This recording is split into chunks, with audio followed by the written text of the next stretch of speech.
자, 얼마 전에 HLB에 대한 이 검찰 고발에서 검찰 통보로 이렇게 되는 이제 일이 하나 있었죠.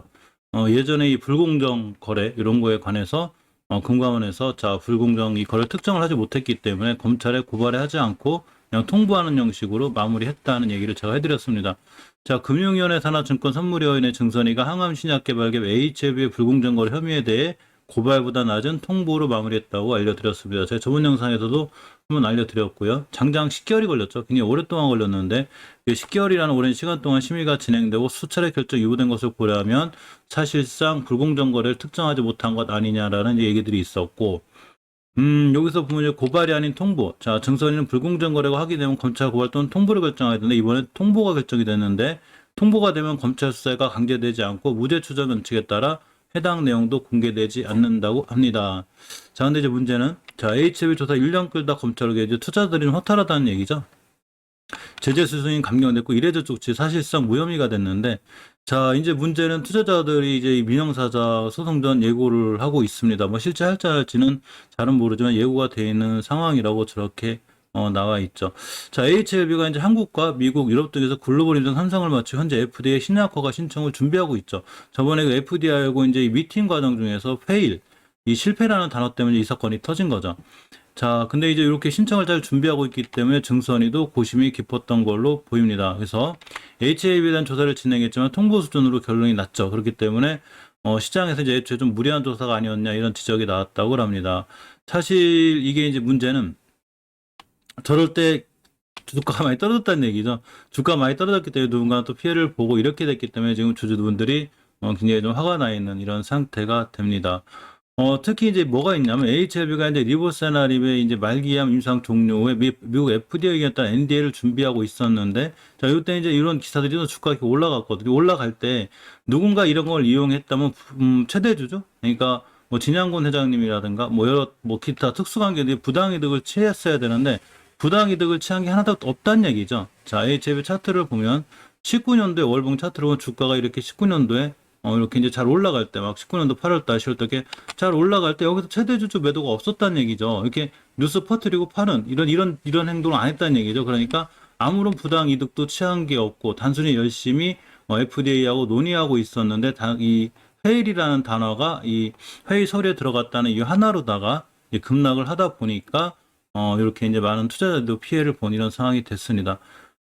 걔 이제 이 어떤 분들 이런 말 했더라죠. 이게 이제 금감원 내부 직원이 직무정보를 누설해 주가를 폭락시키고 또 1년 반 이상 최사가 최대주 대표이사를 범죄자 취급하게 되고 또 지금 이제 구체적 혐의 근거가 없다고 그래서 이렇게 이제 고발해서 통보로 넘어가다 보니까 아무래도 이제 HLB 주주들이 조금 확정되지 않은 조사 내용을 흘린 언론과 금융당국을 상대로 민형사상 소송을 추진 중이라고 하는데 이거 뭐 어디까지나 확인된 게 아니고 단지 기사일 뿐이니까 항상 제가 말씀드렸죠. 뉴스는 그냥 참조만 이렇게 민형사상 소송을 추진 중이구나 누군가는 이렇게 참고만 하시고 실제 이루어질지 아닐지 모르죠. 우리는 항상 찌라시에 조심해야 되고 어쨌거나 민감한 부분이죠. 이런 부분들이 다 그러니까 참고만 하시고 이런 기사들이 있구나 하는 것만 보시면 될 것 같습니다. 사실 HLB에 대한 불공정 조사가 굉장히 지지부진했었어요. 이게 지금 거의 뭐 6개월, 7개월, 8개월하고 1년 가까이 끌고 왔기 때문에 동학개미들도 도대체 뭐 하는 거지? 왜냐하면 뭐든지 결정이 나야 위든 아래든 결정이 나야 사실 투자자는 제일 불안한 게 불확실성이죠.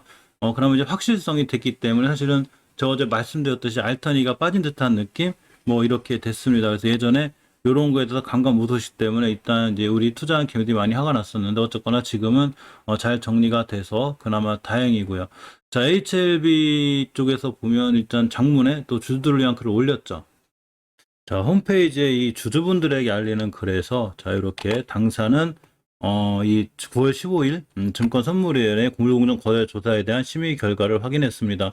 자, 금감원이 지난해 검찰 고발 조치를 건의했으나 이후 10개월간의 면밀한 검토 끝에 증선인 수위를 낮춰 검찰 통보를 결정했다고 했습니다.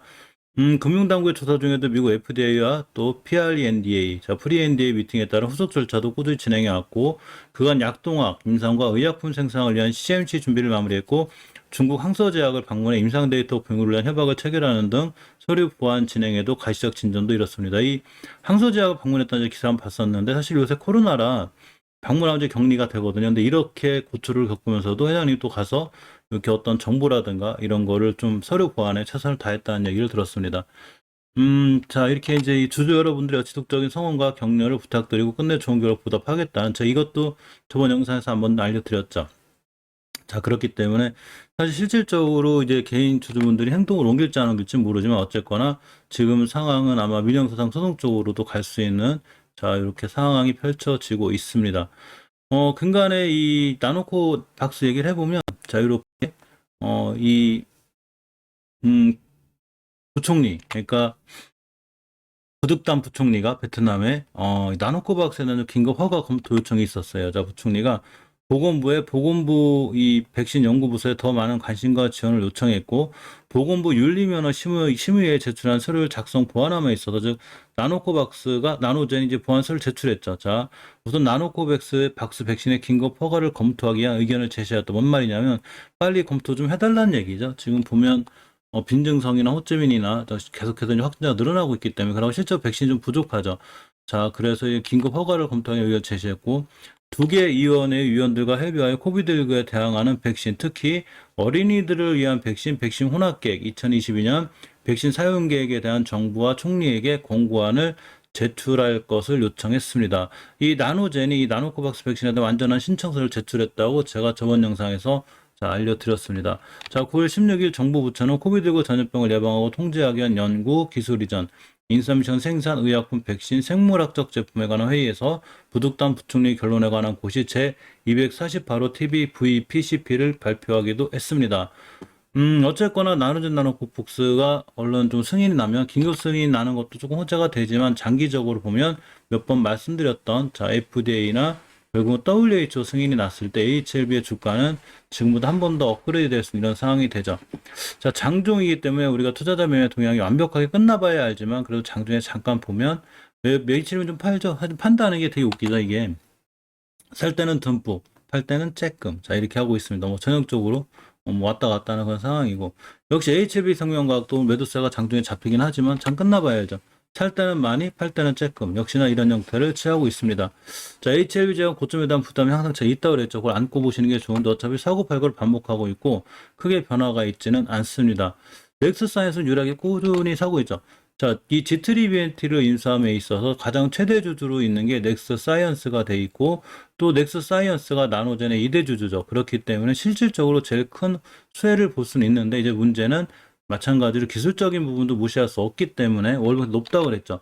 35,000원 찍어서 10배가 갔는데 물론 더 갈 수도 있어요. 주식은 15배가 갈 수도 있고 20배가 갈 수 있습니다. 밑에서. 하지만 고점에 대한 부담 이걸 뚫어야 더 가는 거기 때문에 이 부분만큼 꼭 체크해 주시고 뚫으면 더 가요. 자, 주봉에서 앞전에 있는 매물들 자다 뚫었다고 그랬죠. 그렇기 때문에 상황이 깔끔하고 좋습니다. G3BNT는 좀 밀리고 있는데 G3BNT 같은 경우는 제가 일봉에서 저점만 이틀하지 않으면 된다고 그랬죠. 특히 기술적으로 5일선만 이틀하지 않고 옆으로 가지고 한 번 더 급등할 수 있어서 조금 보시는 게 좋고 너무 큰 돈 가지고 하지 않는 게 좋아요. 벌써 5, 60%가 올랐기 때문에 물리면 큰일 나니까 좀 큰 돈 가져가는 게 좋고 HLB 파워는 2,000원부터 2,600원까지 박스권 왔다 갔다 하고 있죠. 아까 한 4% 정도 급등했었는데 장 초반에 지금은 약간 밀리고 있습니다. 하지만 좀 크게 걱정할 상황은 아니고 악재와 호재가 공존하는 스푸트니크 V 관련주에서 제가 영상 하나 올려드렸는데 이 WHO에서 이 어떤 걸 아까 좀 절차? 그러니까 이 생산하는 데 있어서 뭔가가 좀 안 좋다고 그래가지고 일단 승인을 거절해 놓은 상태인데 자, 그것과는 별개로 휴온스 글로벌에서 스푸트니크 측하고 지금 수억 도주를 다시 생산할 수 있는 계약을 지금 추진하고 있죠. 사실 WHO나 EMA에 대한 실망감 벌써 다 반영이 됐기 때문에 어차피 부족하죠. 백신도 세계적으로. 자, 그래서 순간 악재로다가 쭉 밀렸다가 다시 저런 호재로 올라오는 상황이라 주식은 역시 박스권에서 지켜줄 자리를 잘 지켜주고 돌아가는 상황에 있는 게 이 스푸트니크 V 관련주들입니다.